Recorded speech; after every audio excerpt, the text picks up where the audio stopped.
Magandang hapon.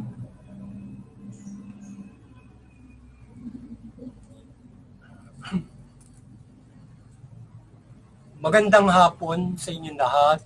Ito po si Herbert Curia, author-promoter ng Tacritics Promotions. Ang ating boses at konstruktibong kritisismo, opinyon, komentaryo at konsultasyon sa ligong ito kakibat ang ating pananalig sa ating banal na Panginoon Diyos, banal na Panginoon Kristo at gabay ng kaliwan ni Kanibantala Santa Maria ay hinggil sa issue ng former DOJ Secretary Remulla appointed as new ombudsman. Yan. So, yung ating Pangulo Marcos ay itinalagang bagong ombudsman chief, si DOJ Secretary Remulla, at naglagay ng bagong DOJ Secretary o itinalagang secretary ay si DOJ Undersecretary Frederick Bida. So yan. So mayroon tayong parang officer in charge pa lang yung former Undersecretary Bida. So kapalit ni pansamantala ni Secretary Remulla na ngayon ay tinalaga na bilang Ombudsman Chief. So ang ating buong bagong Ombudsman Chief ay pangunahin na aaksyonan ang problema sa korupsyon na yun nangyayari ngayon, ito yung anomalya sa flood control project. So ayon sa kanya ay walang sisinuhin sa kanyang gagawing investigasyon. So para sa ating bagong secretary o bagong sa pamumuno na gagawin ni Secretary Remulla ay wala siyang sisinuhin. Pangunahin yung flood control na issue ngayon.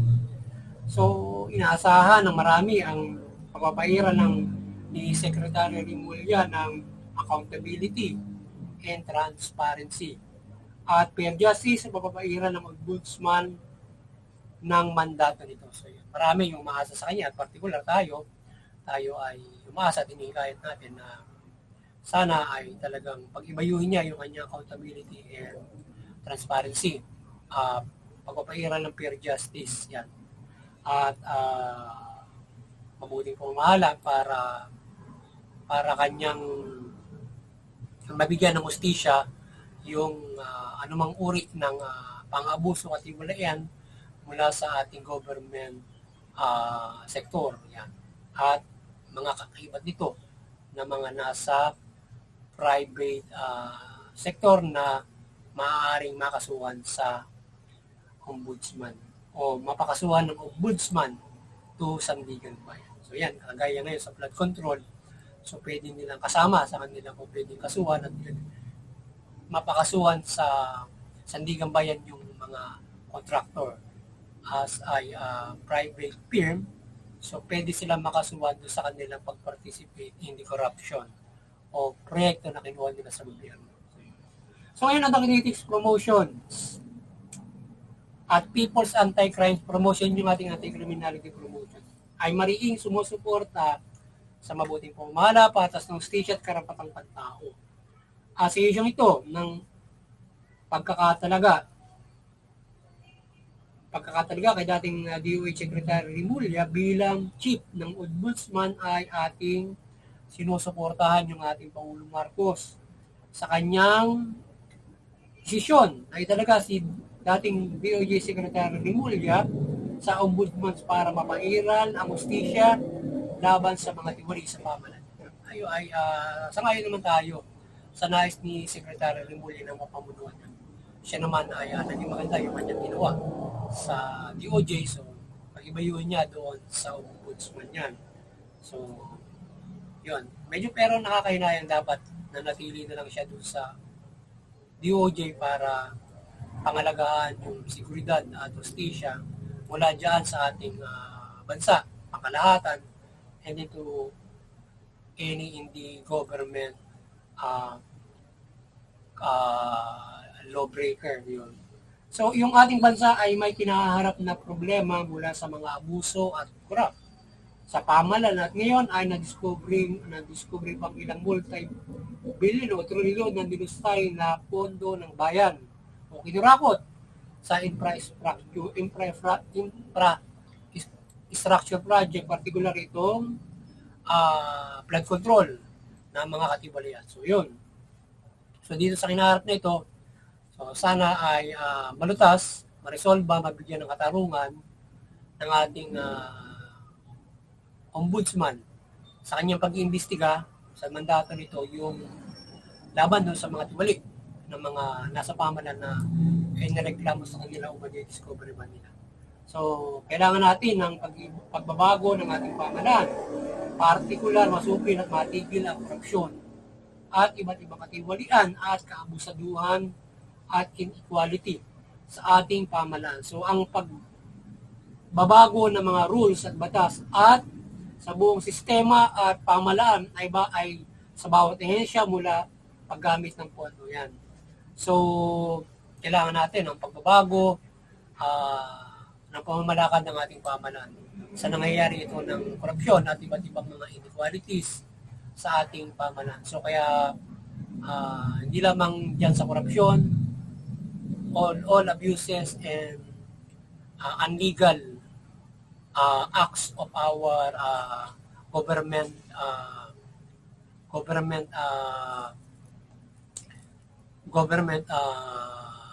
servant sa kanilang paglilingkod ay sila ay magkaroon ng maayos na pamamalakad.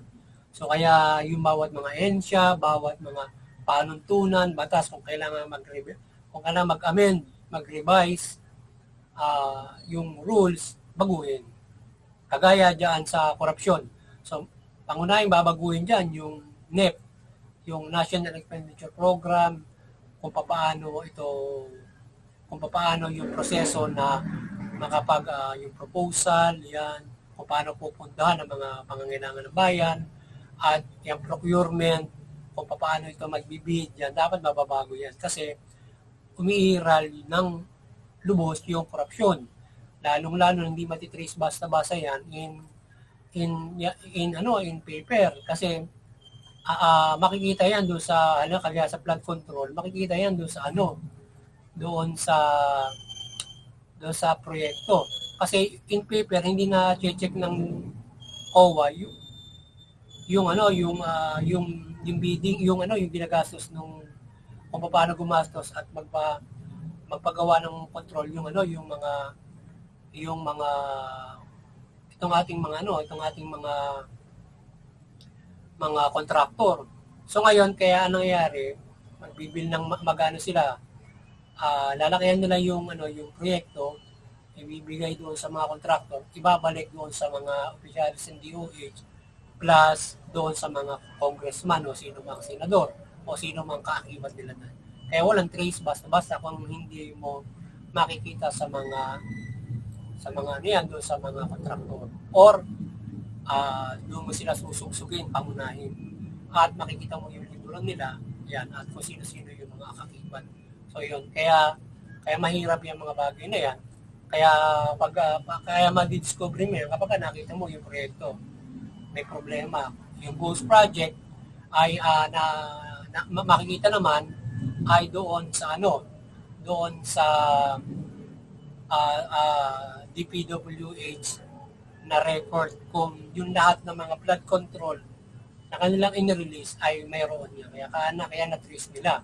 Pero yung ginagawa na, yun ang problema na walang administration doon sa lang. Ewan ko kung nagagawa ng COA na ma-audit yung record ng mga contractor. Sa tingin ko hindi. Yung government lang. Yung nagagawa, mayroong problema talaga na corruption kasama sila. So yan, kailangan natin ng pagbabago at sana yung ating pamalaan ay pag-ibayuhin yung pamamalakad at yung accountability ng bawat mga mamamahala. So ngayon ay kahit na mayroon tayong magandang rules ay hindi nawawala yung mga talagang gagawin ang katiwalian kung sa kanilang pamamalakad. Kaya yung accountability, transparency, kailangan ng ating pamahalaan at mahusay na mga pamamalakad, yung sistema nga muna, yung rules yan. So para hindi nila ito masingitan, hindi nila ito maabuso. So ngayon kung sila at sila ay na-check ng ano. Yep. Kaya yung ating yung interrelated sa system ng halimbawa COA, yung pag-check ng DPWH from the NEP, yan sa corruption, magkaka-interrelated yan sa sistemang yan para gumanda yung pamamalakad, walang mangungurap. Dapat gano'n. Ngayon, pag-evaluate ng pamahalaan niya para hindi makalusot yung corruption. Yan, lalo na yan. Kung paano, ba, pabayaran siya ng mga, kung paano, malaking billing ibibigay doon sa contractor, yung contractor ibabalik. So, yun ang problema. Kaya dapat na-check mabuti yun. So, kaya ang pagre-reforma ay dapat isulong para mabago ang pamahalaan at itong corruption at inequality of justice. Yan. Governance. Sa iba't ibang bagay ay maalis ang accountability at ang accountability ay mapairal, subalit kailangan ng pagbabago ng sistema mula sa pagre-reforma. Yan. Yung pagpapairal ng accountability ay kaakibat dito yung pagbabago ng sistema mula sa pagre-reforma. Yan, ay ba? Pabaguhin mo yung NEP, yung gano'n, yan. Kung paano mag-check para hindi makalusot yung korupsyon, yan. Mula sa DPWH, paano sila magpapropose ng programa. Ayun din yung sistema ng Kongreso, Senado, o paano sila magpapropose ng proyekto pag nagawa na yung NEP. Hindi sila ba nakapag-insert, hindi sila ba nakakapagbago hindi ba sa makapagbabago ng sino mang congressman o komite noong NEP. Kapag iniimbestigahan yan, maaaring tutulan, pero hindi nila dapat ito, kumbaga magdadagdag sila ron, o gano'n, di ba? So, kailangan may kanya-kanyang proposal, bubuuin sa NEP, saka lang, etc. No? Kaya yung mga kaya nagkakaroon ng katiwalian sa mga ganyan, di ba? So, mayroon talagang dapat na kung paano ang dapat budget ng Senado, budget ng Kongreso. So, dapat yan ay, dapat doon sa audit, alam kung paano at yung sa Department of Budget. Agad ma-check nila ang proposed budget nito, bigit kumulang na ganito. Doon pa lamang sa DBM, ma-check na nila yung Senado, Kongreso as part of the law kung paano ang dapat na ibigay ng mga pondo sa mga ahensya na yan aside the proposal, di ba? Yun. So kaya pag-evaluate yung ating system at hindi lamang sa pagsupi ng corruption, lahat para maging equal yung ating pamahalaan. So yan. At lalo na sa pang-ekonomiya nating pang-ekonomiya pamamalakad, kakaiba din yan na lahat ay makikinabang sa pamamalakad ng pamahalaan. Yan. Di ba? So ngayon, umaasa tayo na may accountable at transparent sa ating pamahalaan mula sa ating Pangulo na magpapairal ng wasto at makatarungan. At ngayon, nawa itong ombudsman ay maging tapat sa Pangulo at taong bayan at serbisyo nito na magpairal ng fair justice at fair governance at papanagutin ng sinuman na nasa pamahalaan na may pananagutan sa taong bayan. Yan tayo maasa na sana yung ating pamahalaan na maging accountable at siyempre mula dun sa Pangulo hanggang sa pinangbaba at kanyang pinag-iiral ngayon yung accountability, kaya pag-iba yun sana ng ating Pangulo at lalong-lalo yung pagre-reforma o pagbabago para tayo magkaroon ng isang mabuting pamahalaan. Sana yun ay maging legacy niya na magkaroon tayo ng isang mabuting pamahalaan at mabago yung paningin din doon sa kanilang family at nakaraang pamamalakad ng matandang Marcos. So kanyang mabago ang kanyang ang sistema ng pamahalaan in his watch or in his authority. So yun. Kaya sana suportahan niyo yung pagre-reforma at pagbabago ng pamahalaan. Yung magandang pamamalakad, patas ng justisya, patas ng pamamahala, etc. At syempre mabigyan ng magandang buhay ng Pilipino mula sa pagpapairal ng karapatang pantao. Sana pag-ibayuhin niya yung karapatang pantao. So ang gabay ng makatarungan Diyos at Panginoon Jesucristo ay gumabay sa ating pamahalaan, particular dito sa Ombudsman at DOJ at magpairal ito ng fair justice yan.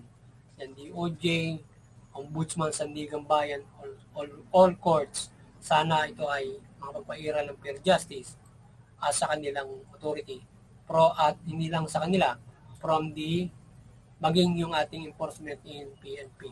Yan. Kailangan sa kanila ring hanay ang fair justice kasi sa kanila pa lamang maaari ng marami nang naaabuso sa pagpapatupad ng peace and order o pagdisiplina ng sambayan ng Pilipino kasi pag minsan lumalabis yung ginagamit yung kanilang pangkulin para mangura, para gumawa ng iba't ibang katiwalian ang sariling interes, kapangan, o gamitin sila para sa interes ng kanilang mga ng iba, ng kanilang mga pinaglilingkurang mga politiko halimbawa. So kaya sila nakagagawa ng katiwalian for economic interest, uniform interest, yan, ganun. So kaya sana yung ating pamahalaan ay maging accountable for all para walang naagrabyadong mga tao na aabuso na ang trump charges, naabuso sa investigation, sa pagpapairal ng justisya. So mayroon na nananagot na hindi naman, mayroon na perwisyo na hindi naman makasalanan. So kaya dapat kapag nagpairal ng fair justice, walang mabiperwisyo. Yung konting abala, wala namang problema, pero masisira mo na yung buhay dahil sa pagkakamali ng pulis, pagkakamali ng justisya, yun, mahirap na, masakit na yun. Lalo na buong buhay na niya masira. Hindi lang buwang ka na naabala, di ba? Lalo na pagkulong yan. Iba nakukulong, lalo na na-charge ng use crime or non-bailable case pero wala namang kaso. Di ba? Kailangan lilitisin para mapawalang sala. Dapat galingan ng ating mga korte para masala nila yung mga ganun. Kapag inihain na isang salbahing pulis na may trunk up charges, matagal bago lalo nakakutsaba yung korte, di ba? So, kawawa yung mga tao mabibiktima ng ganun, mga bagay-bagay. So, sa pangkaraniwan, insurgency, etc., etc. So, yan. So, kaya dapat sana maging makatarungan, accountable ang ating pamahalaan. Magawin kayo ng ating banal na Panginoon Diyos para Panginoon Sokristo para magpakairal kayo ng fair justice. Alalahanin ninyo, magpapairal ng fair justice ng Panginoon Sokristo pagdating ng tanggamat. Araw-araw, sa panahon nyo nagpapairal ng fair justice yan. Dahil makikita naman natin na mapapanagot ang nagkamali. At kung ito ay napagbibigyan ng pagkakataon, ang mga nagsisisi, nagbabago. Yan, maaaring hindi sila mapanagot, makulong, or sila ay mabaliwala na ang kanilang mga nagawang masama, sila ay tuluyan ng mabagbago. Mga ganun mga bagay kung tayo ay mayroong pagbabago at titigilan ng mga kasamaan. So, yun. At siyempre, hindi kang mapapahamak legally at iba't ibang mga, lalo na parusa ng Panginoon Diyos yan. So, yun. Bibigyan ka ng pagkakataon ng Panginoon Diyos kung marunong ka magbago, marunong ka magtigil. Yan, at lalo na kung buhay natin ang kanyang buhay na yung papanagutin ng Diyos dahil sa bigat ng pagkakasala, ibig sabihin kamatayan na spiritual. Kasi hindi ka na paparusahan ng Diyos ng ganun kung wala kang kamatayan na spiritual. Na kailangan mayroon kang ganung pagkakasala. Or else, ay patuloy kang hikayatin ng Diyos sa mabuti at yung pamalaan ang may force para sa iyo para papanagutin ka, para disiplinahin ka sa kulungan. Yan. So, ganun. So, kaya tayo hindi basta, ang Diyos ay kagaya ang Panginoon sa Kristo ay binigay sa atin, buhay ay binibigay sa atin. So, kaya hindi basta-basta ito titake ng buhay ng sinuman ng mga tao, kundi bibigyan palagi ng pag-asa mula sa simbahan, mahikayat itong mga pagbago. Ngayon, kaya nga nagawa siya ng pamahalaan, ito naman yung pupukpok doon sa masama para disiplinahin doon sa loob ng kulungan. Kung lalo na sa panuntunan na kung labag sa batas itong mga pagkakasala. Kung hindi naman labag sa batas, ay syempre ang Panginoon Diyos hindi maguli ng buhay mo. May iba't iba siyang mga ginagawa. But definitely, napapahamak ang mga gumagawa ng masama. So, iba't ibang bagay. Yan. Kagaya, pwede sa sakuna, kamalian ng tao, etc. etc. Yan. So, maliwanagan ang ating bansa mula sa bayan ng Pilipino at ang ating pamahalaan. At yung ating pamahalaan, mamahalan ng mabuti matuwid ang karapatan ng tao, iwasan yung korupsyon, katiwalian, pang-abuso, inequality. Mamahala na mabuti. Yung ating mamamayan, iwasan yung paglabag sa batas, paglaban sa pamahalaan, pagkos, suportahan ang pagpapairan ng kapayapaan, mabuting pamamahala, patas ng hustisya at karapatan ng tao. Sa gayon, makapamumuhay tayo ng mapayapa, magaan, maunlad, ayon sa karapatang pagtao. At sa lahat, makakapanampalataya tayo ng lubos sa ating banal na Panginoon Diyos mula sa Panginoong Hesus Kristo, ano man ang ating paniniwala na naaayon sa batas. Magandang hapon sa inyo lahat. At God bless you.